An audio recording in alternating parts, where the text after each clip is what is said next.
28 уктуруу. Акрамовдун 5 макаласы фондудан алынып салынды деп. Бизде институттун илимий кеңешинде каралды. Бардыгы башынан аягына чейин жалган, жасалма, плагиатство деп табылып, Акрамов ишинен алынды. Мага кайра кечирим сурап, кечирип коюңуз. Мындан ары мындай катачылык болбойт, дейт. Ошентип бошонуп кетти. Эч ким эч жерге кызматка албай сандалып жүрдү. Дагы мен боор ооруп, негедир биринчи окуучуларымдан эмеспи деп, онкология институтунун директору профессор Саенкага барып, Алексей Ильич, Акрамов деген менин окуучу балам эле. Ушундай кырсыктан кийин иштен алынып калды. Сиз убактылуу ала турсаңыз, кийин мен кайра өзүм алам, деп сурансам, Саенка угуп калса керек. Мамбет, андай митаам, чыккынча окуучуңду ала албайм, деп койду.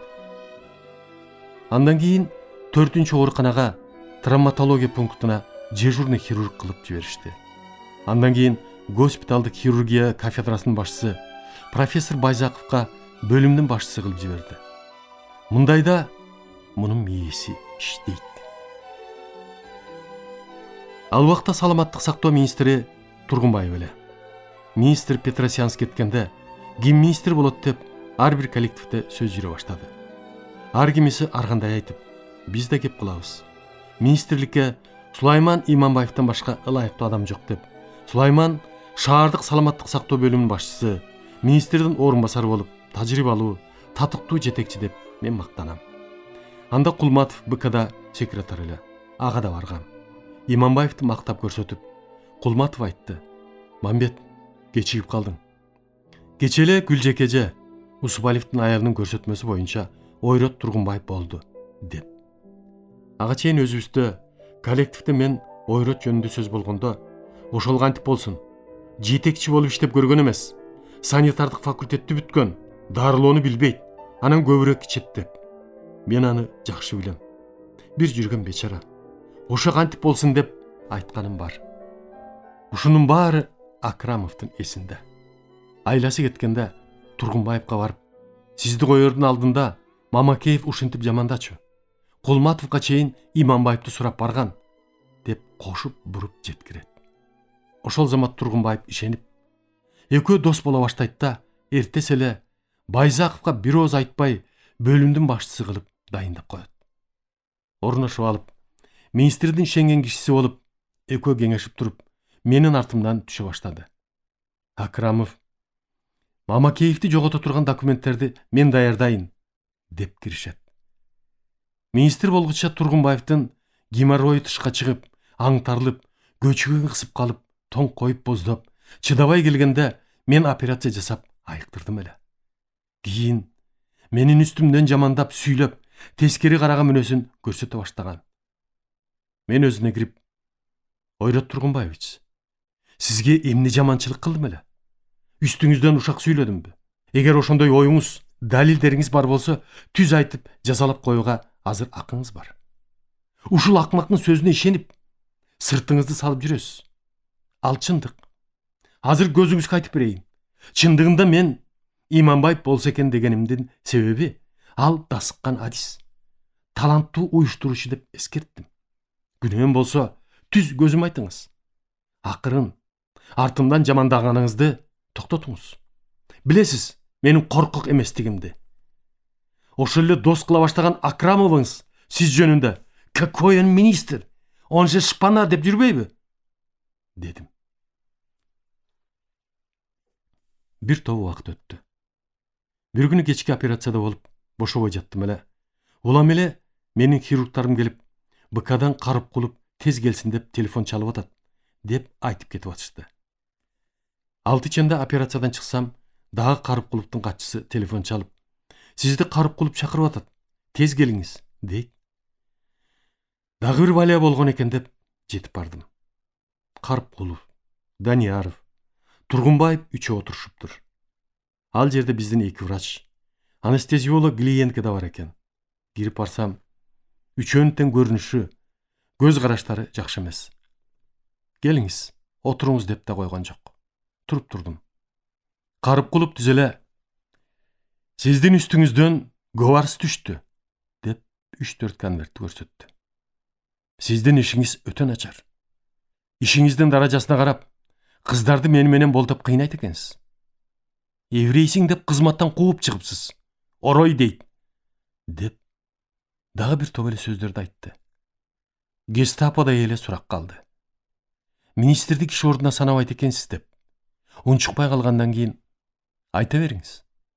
Аягына чейин мен угуп атам" дедим. "Мунун баарын биз комиссия түзүп текшеребиз. Далилденсе, ишиңиз өтө оор. Кызматтан кетесиз" деди. Мен: "Бүттүңүзбү, Аман Карыпкулович? Мени коркута албайсыз. Мен коркок эмесмин. Мына, көрсөткөн шпаргалкаларыңыз. Муну ким уюштуруп жаздырып келди? Ким жардамчы болду? Мен азыр көрдүм. Билип турам" десем: "Ким?" дейт. "Менин окуучум Акрамов. Акрамовду колдогон, түрткүлөгөн могу министриңиз Тургунбаев" дедим. "Министрди киши ордуна көрбөйт экенсиз" дейт. Мен: "Ооба, киши ордуна көрбөйм.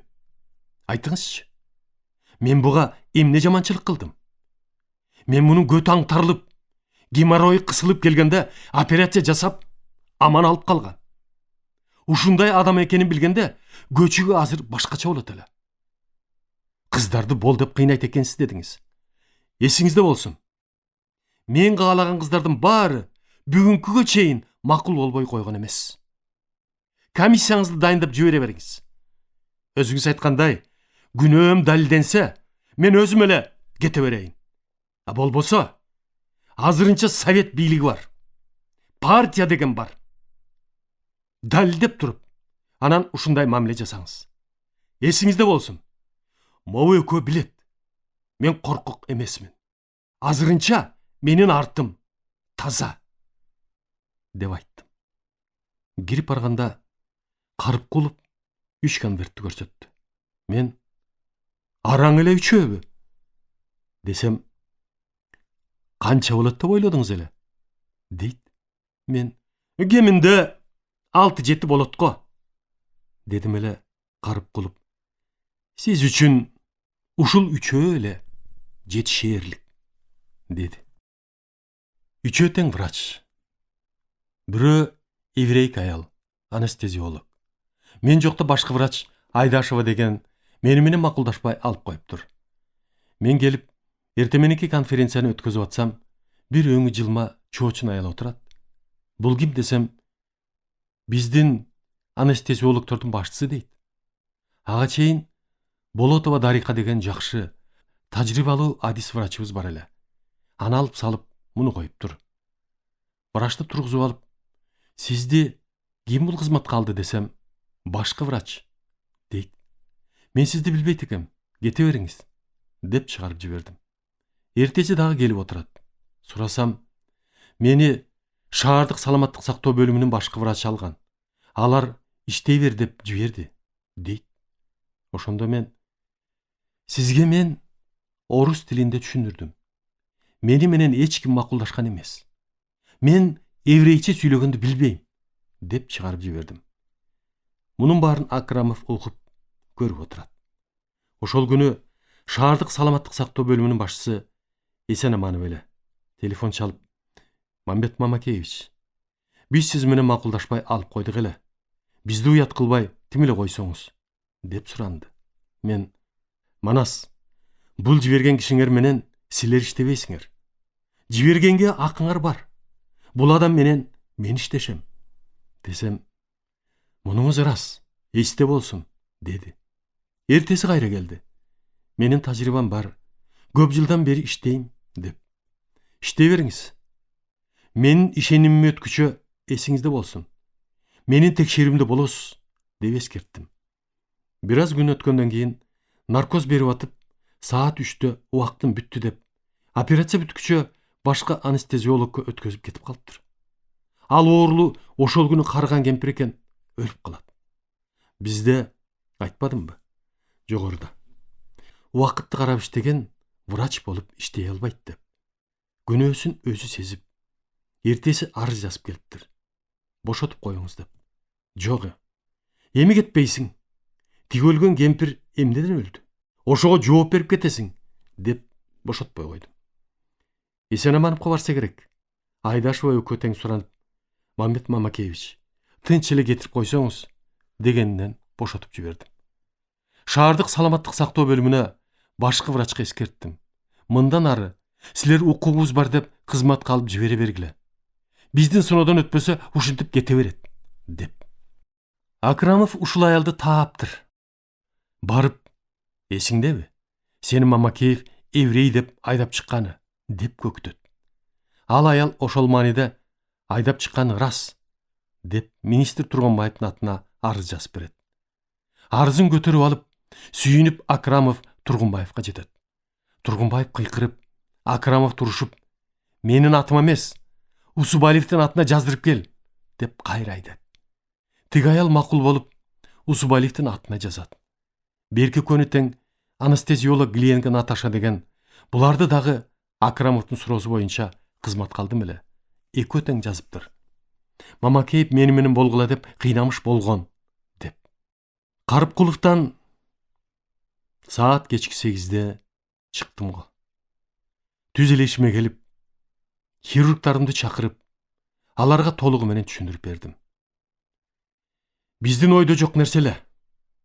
Бардыгын уюштурган Акрамов экенин тез эле билдик. Түнү боюнча менин жардамчым доцент Мач эле. Азыр көп жыл болду. Өзүнүн мекени Израилге кетип, ошол жакта иштеп жүрөт. Аныда бүттү Мамакеевдин соодасы.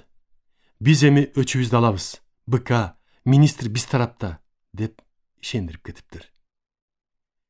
Алар иштин жайын түшүнгөндөн кийин Усубалиевдин атына арыз жазып, кечирим сурап, бизди Акрамов келип, башыбызды айлантып, жаздырып кетти эле. Эми түшүндүк. Мамакеевден кечирим сурайбыз. Ошол жазган арызыбызды кайтарып берсеңиз деп. Бул арызды Ефим жаздырып, мага алып келип берди. Эртеси БКга барып, регистратурадан өткөзүп берип келдим.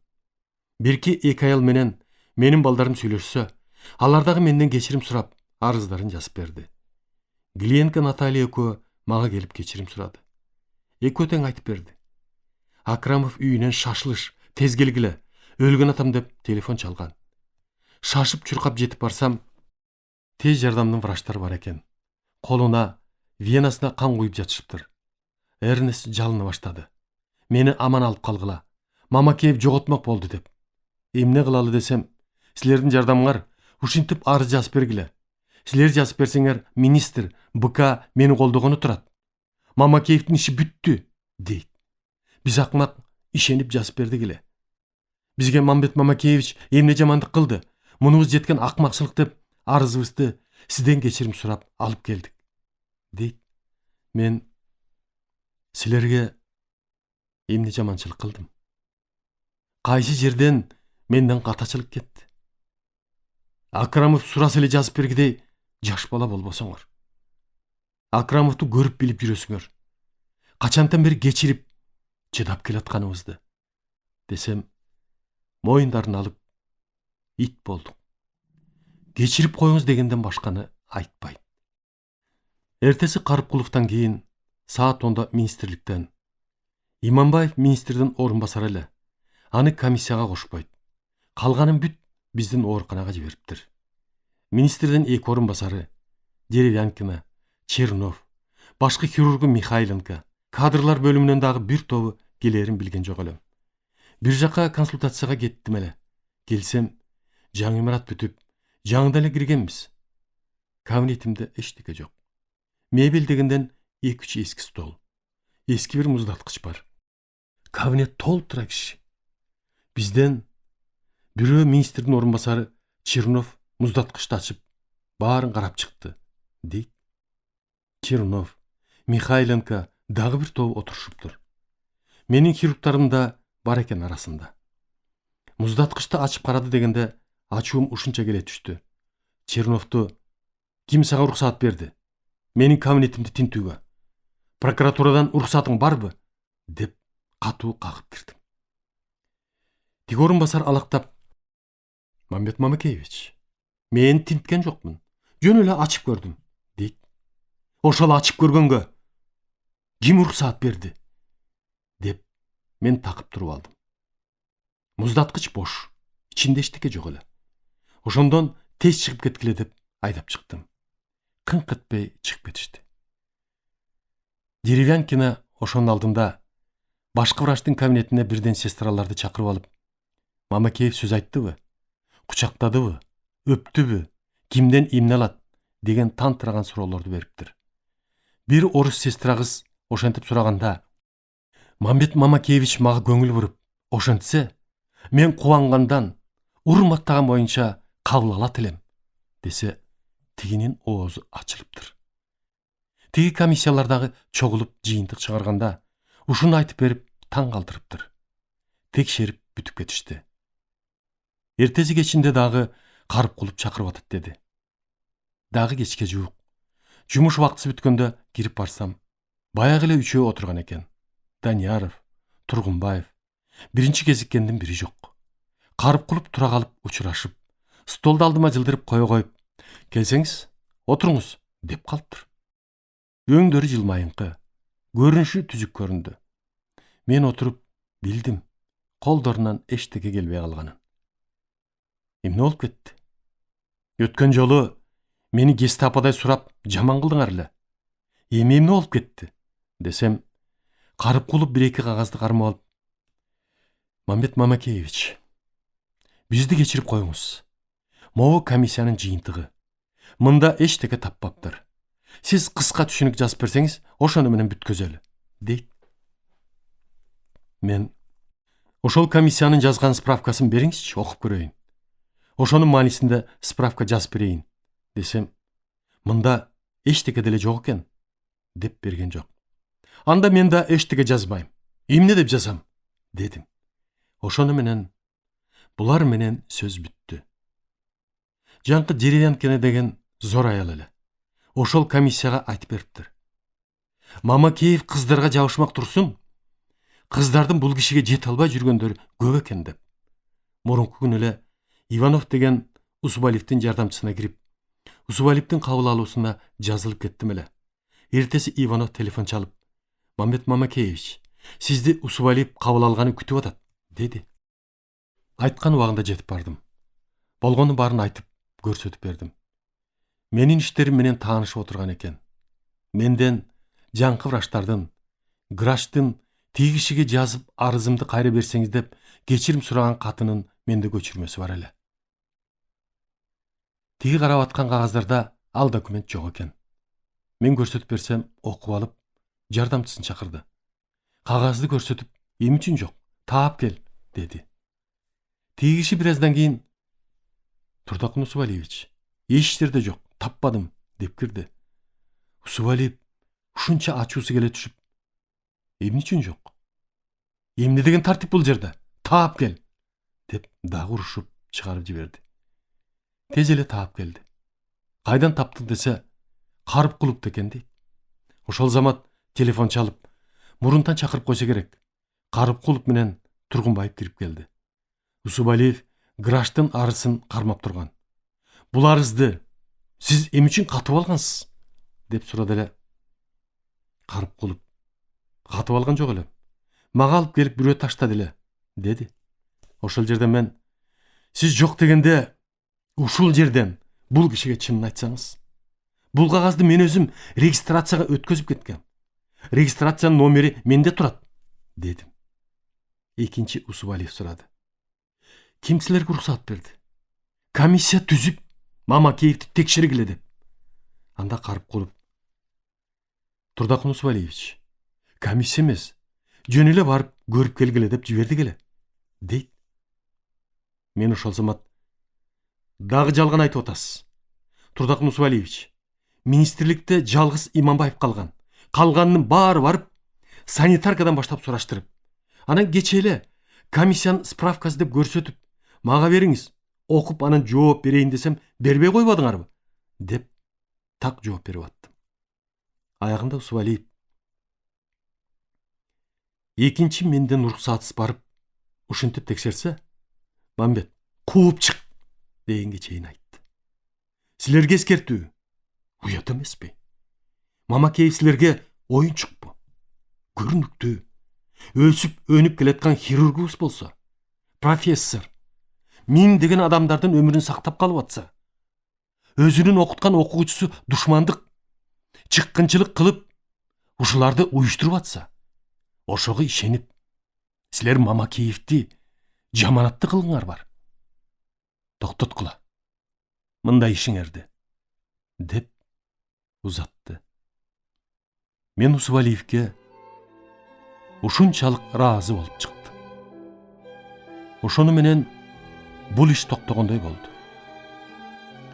Ушул менин жогоруда Акрамов жөнүндө жазганым 100% чындык. Бир сөз жалган кошулган жок. Менде бүт документтери бир папка болуп катылып турат. Мен бир топ эле аракет кылдым. Мунун жүзүн ачайын деп. Эң жаман жери ушул жерде туулуп, суусун, нанын жеп, билимин алып, ушу даражага жетип, рахмат айтуунун ордуна бул кыргыз элин ушунчалык жаман көрөт.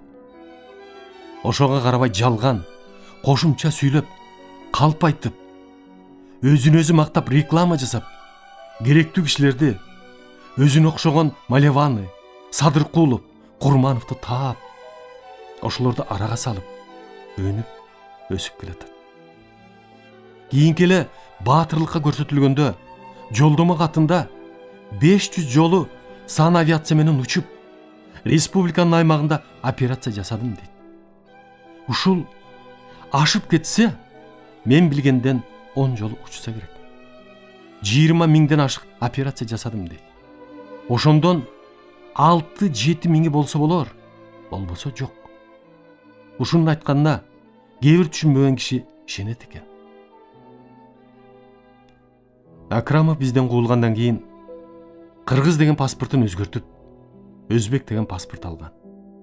Бул паспортунда кыргыз дегенин өзүм көргөм. Көчүрмөсү менде бар эле. Куулгандан кийин Кабай Карабеков деген журналистке мени өзбек деп куугунтуктады деп жаздырган. Муну куугунтуктамак турсун, эч качан өзбек дебей, эмне десе, эмне жасайм десе макул болуп, эрк берген мен эле эмес. Бүт коллективди сатып, чыккынчы болуп кетти.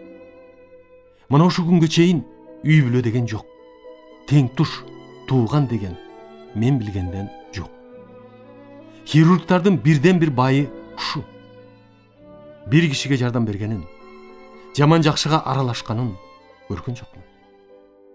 Аягында мен эчтеке кыла албай койгонума көзүм жетип, көптөн бери унчукпай калдым. Эмне болсо, ошо болсун. Кудайга койдум. Наным, тузум, кузурум урсун деп тим болдум. Өткөн жылы телевизордон көрүп, газетадан окуп калдым. Анвар Артыков деген өзбекти. Бул Анварды көптөн бери билем. Анча аралашып кетпесем дагы билчү элем. Эми так ушул Акрамовго окшоп кетип атат. Бош, ишсиз калганда Куловдун колтугуна ишенимине кирип, партиясына өтүп алып, кийин эмне деген душмандыкка барды. Көрсө, мындай адамдар өзүнүн керт баш үчүн, мансап үчүн тапталышып, убактысы келгенче мышыкча аңдып жүрүп, ыгы келгенде бир тууганы болсо дагы сатып кетчү немелер экен. Карыпкулов Раматлык, ойлосом, мен үчүн көп эле жаманчылыкты жасаптыр. Ошону менен кезикпей, сүйлөшпөй да калдым. Кийин өзү дагы партиядан чыгып, жакшы эле нерви кородо окшойт. Акаевдин убагында кайра оңолуп иштеп жүрдү. Телерадиого төрага болуп турганда, Японияга Акаев менен делегацияда чогуу барып калдым. Карыпкулов дагы бар экен. Японияга жеткенде, экөөбүзгө сүйлөшүп койгондой, бир номер берилип калды. Айла жок, чогуу жатып калдык. Биринчи эле күнү түнкүсүн сүйлөшө баштадык. Өзү деле кетирген катачылыгын сезип жүргөн экен. Аманбек, Мамет Мамакеевич, сіз маға тарынып жүресіз. Аны сезіп, біліп жүрем. Мен ақмақ болып, Ойрат Тұрғынбаевтың сөзіне кіріп, ишеніп, ақмақ болдым. Тұрғынбаев кім екенін білдім. Анан аялдардың ушағын ишеніп, менің қарындашым, аялымды аралашып кетті дегендей, бiri менің қайын жеңем десем, мұны дағы біліп алған тұрбайсың бы, деді. Эми маке, бір топ уақыт өтті. Ким екеніңдеми түшүндүм. Мүмкүнчүлүгүң болсо, мени кечир, деп турат. Мен ичимде болгондун баарын айттым. Ошентип, көпкө чейин сүйлөшүп, кечиришип, өбүшүп жатып калдык. Ошондон бири-бирибизди түшүнүп, кайтыш болгонго чейин урматташып, сыйлашып, жакшы мамиледе болдук. Көрдүңөрбү? Көрө албастыктын, ичи тарлыктын, митаамдыктын кесепетин, түлкүлөрдүн жасаган иштерин, бирин-бири билбеген кишилерди бири-бирине кас душман кылганын.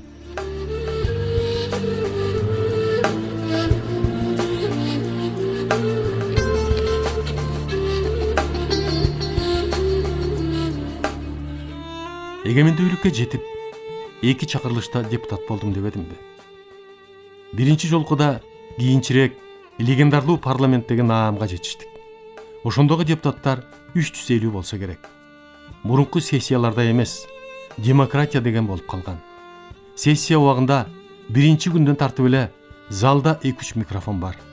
Ошол микрофондордо ар дайым кезек. Суроо берген, сүйлөгөндөрдү көрүп, адегенде түшүнгүчө таң калып жүрдүм. Бул эмне деген тартип деп. Мурунку Советтер Союзунда мындай уруксаатсыз жаңылып сүйлөгөндө, же одоно сүйлөп алса, анда ал адам текшерилип, жоопко тартылчу эле. Мында андай эмес. Ким эмнени ойлосо, сүйлөгүсү келсе, туурабы, жокпу, түшүнүгү барбы, жокпу, эч кимдин иши жок. Сураганда жооп берген киши дагы жок. Кокус сурап калсаң, азыр демократия деп басып кетет. Ошол убакта демократия дегенди көпчүлүгү түшүнө элек. Эмне экенин, демократия деген сөздү билет, маанисин билбейт. Мен ушул күнгө чейин демократия дегенди ушундай түшүнүп калдым. Салыштырганда адамда 2 тешиги бар. Бири оозу, экинчи тешиги ылдый жакта. Заң, жел чыкчу тешик. Демократия ушул 2 тешикти тең ачып берди. Оозу эмнени кааласа сүйлөйт. Ылдыйкысы көрүнгөн жерде уялбай эле желин чыгарып кете берет. Ой, уят го десем, уялгандын ордуна демократия деп коет. Урматтуу радио угуучулар, сиздер адабияттуу уктуруубуздан Кыргыз Республикасынын баатыры, академик Мамбет Мамакеевдин «Мезгил жана инсан» аттуу автобиографиялык чыгармасын Кыргыз Республикасынын эмгек сиңирген артисти Эгемберди Бекболиевдин көркөм окуусунда уктуңуздар. Көркөмдөп музыкалаштырган Жыргал Аманова.